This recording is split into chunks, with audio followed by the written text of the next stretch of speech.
നമ്മൾ third question, moving charges and magnetism എന്ന് പറയുന്ന ലെസൺ എന്നുള്ള ഒരു ക്വസ്റ്റ്യൻ ആണത്. നമ്മളെ മാഗ്നറ്റിക് ഫോഴ്സ് എന്ന് പറയുന്ന ടോപ്പിക് എന്ന് വരുന്ന ക്വസ്റ്റ്യൻ. ഓക്കെ, ക്വസ്റ്റ്യൻ നോക്കേ, ഒരു സ്റ്റേറ്റ്മെന്റ് ക്വസ്റ്റ്യൻ ആണ്.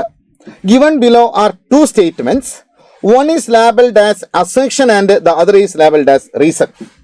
Assertion: an electron in a certain region of uniform magnetic field is moving with a constant velocity in a straight line path.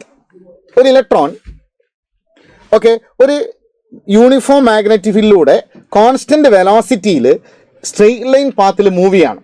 Possible ആണ് അല്ലേ? കാരണം എന്താണ്? യെസ്, ഇവിടെ കോൺസ്റ്റന്റ് വെലോസിറ്റിയിൽ മൂവ് ചെയ്യാന്ന് പറഞ്ഞാൽ അതിന്റെ മുകളിൽ ഫോഴ്സ് ആക്ട് ചെയ്യുന്നില്ല.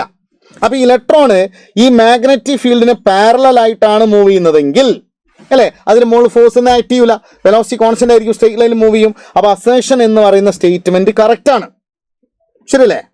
ഇനി magnetic field in that region is along the direction of velocity of electron അല്ലേ? അപ്പൊ ഇലക്ട്രോണിന്റെ വെലോസിറ്റിന്റെ ഡയറക്ഷനിൽ മാഗ്നറ്റിക് ഫീൽഡ് എന്ന് പറഞ്ഞാൽ ഇലക്ട്രോൺ മൂവ് ചെയ്യുന്നത് മാഗ്നറ്റിക് ഫീൽഡിന്റെ ഡയറക്ഷനിലാണ് അല്ലേ? അങ്ങനെ ഇലക്ട്രോൺ മാഗ്നറ്റിക് ഫീൽഡിന്റെ ഡയറക്ഷനിൽ മൂവ് ചെയ്യുകയാണെങ്കിൽ അല്ലേ, C magnetic field in the region is along the direction of velocity of electron അല്ലേ? ആ സ്റ്റേറ്റ്മെന്റ് കറക്റ്റ്, അങ്ങനെ വരാം അല്ലെ, പ്രശ്നമൊന്നുമില്ല.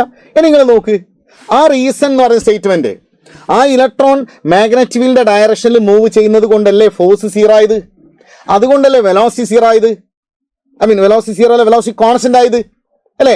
അങ്ങനെ ഫോഴ്സ് ഇല്ലാത്തതുകൊണ്ടല്ലേ ഓന് ഡിഫ്ലക്ഷൻ ഇല്ലാതെ സ്ട്രെയിറ്റ് ലൈൻ പാത്തിൽ മൂവ് ചെയ്യാൻ പറ്റുന്നത് അല്ലേ? അപ്പൊ ഈ രണ്ടാമത്തെ സ്റ്റേറ്റ്മെന്റ് റീസൺ എന്ന് പറയുന്നത് അസേർഷന്റെ കറക്റ്റ് എക്സ്പ്ലനേഷനുമാണ് അല്ലേ? അപ്പൊ നമുക്ക് എന്ത് പറയാം, both A and R are true അല്ലേ, and reason is the correct explanation of assertion എന്നും പറയാം. ഓക്കെ, അങ്ങനെയാണ് നമുക്ക് നെക്സ്റ്റ് ക്വസ്റ്റ്യനിലേക്ക് പോയേ.